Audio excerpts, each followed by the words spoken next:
Hi friends, welcome to AM world. இன்றைக்கி வந்து டேஸ்டியான ஹெல்த்தியான கருப்பு உளுந்து களி வந்து எப்படி கிண்டலாம் அப்படிங்கிறத வீடியோவில் பார்க்கலாம் வாங்க. இதுக்கு வந்து நான் 1 கப்பு கருப்பு உளுந்து, அதுக்கு 1/4 கப்பில் பச்சரிசி. இப்போது நீங்கள் வந்து 2 கப் எடுத்தீங்கன்னா 1/2 கப் பச்சரிசி அந்த மாதிரி. அப்போ நான் 1 கப் எடுத்திருக்கேன், அதனால் 1/4 கப் பச்சரிசி. அதுக்கப்புறம் கொஞ்சமாக சுக்கு, அதுக்கப்புறமா வந்து 1 டீஸ்பூன் வெந்தயம். நம்ம எடுத்து வச்சுருக்கிறத எல்லாம் ஒரு மிக்சியில் போட்டு நல்லா கிரைண்ட் பண்ணி எடுத்துக்கணும். நல்லா பவுடராக எடுத்துக்கணும். இது வந்து நம்ம ரவை விட கொஞ்சம் நைஸாக வரணும், ரொம்பவும் நைஸாகிடக்கூடாது. அந்த மாதிரி இதை வந்து பொடிச்சு அப்படி எடுத்துக்கணும் மாவாட்டு. அப்புறம் அடுப்பில் வந்து ஒரு 300 கிராம் கருப்பட்டி எடுத்து அது மூழ்கிறதுக்கான கொஞ்சம் தண்ணி ஊற்றி அதை வந்து நல்லா கொதிக்க வச்சு எடுக்கணும். நம்ம வந்து கருப்பட்டி பாகு எடுக்கணும், அதனால் தண்ணி ஊற்றி நல்லா கொதிக்க வைக்கணும். நல்லா கொதித்து கருப்பட்டி கரைஞ்சி வந்ததுக்கப்புறமா ஒரு ஃபில்டர் எடுத்து வச்சு அதை நம்ம வந்து வடிகட்டி எடுத்துக்க வேண்டியதான். அப்போ டஸ்ட்டெல்லாம் மேலே செட்டில் ஆயிரும், கீழே நமக்கு வந்து அந்த கருப்பட்டி பாகு வந்து தனியாக நல்லா கிடச்சிரும்.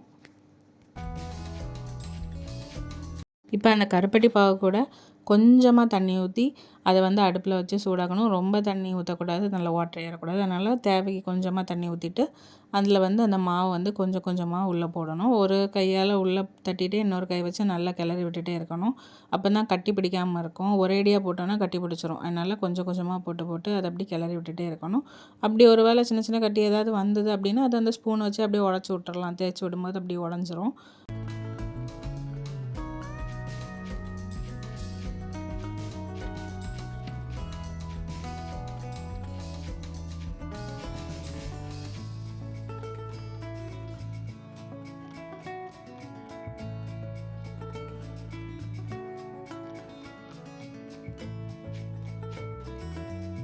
ஆனால் அதை வந்து கையை எடுக்காமல் நல்லா கிளறி விட்டுட்டே இருக்கணும். கட்டி ஏதாவது இருக்குதா சொல்லி பார்த்து அப்படி தான் இருக்க மாதிரி இருந்தால் அந்த ஸ்பூன் வச்சு தேய்ச்சி அப்படியே உடச்சி விட்டுறணும்.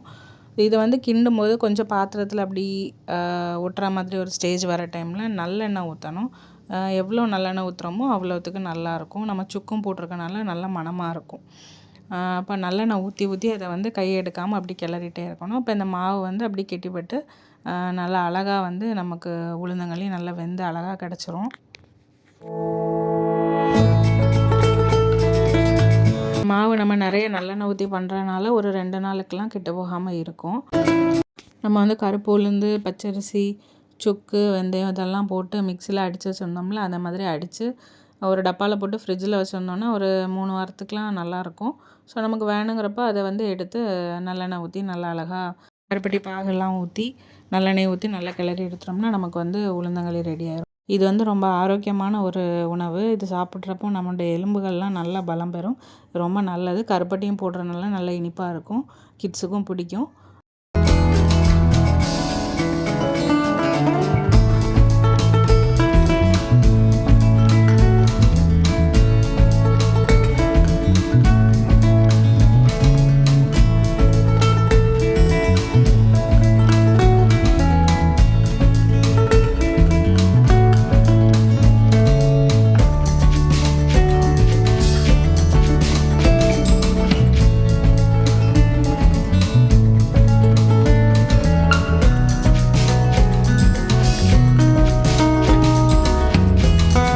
நம்முடைய டேஸ்டியான ஹெல்த்தியான கருப்பு உளுந்தங்களி ரெடி ஆயிடுச்சு.